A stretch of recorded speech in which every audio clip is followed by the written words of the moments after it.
So I came to the forest and was pedaling up the hill.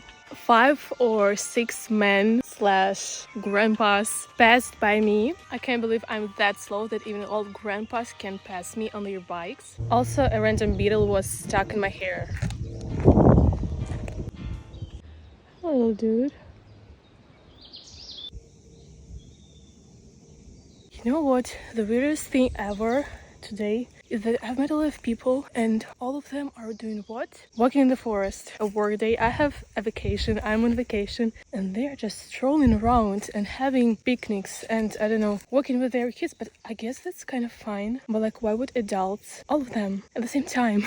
Like, again, I've met that squad of people, of men, bicycling through forest at like 2 p.m. on a work day. Are they like in a club of unemployed people bicycling through forest?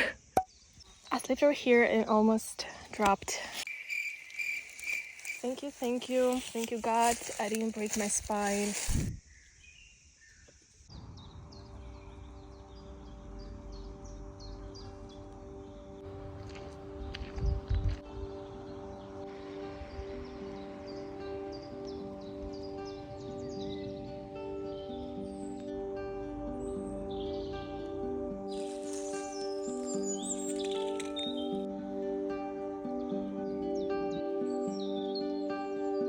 I was wondering what this path would look like, and need I say more?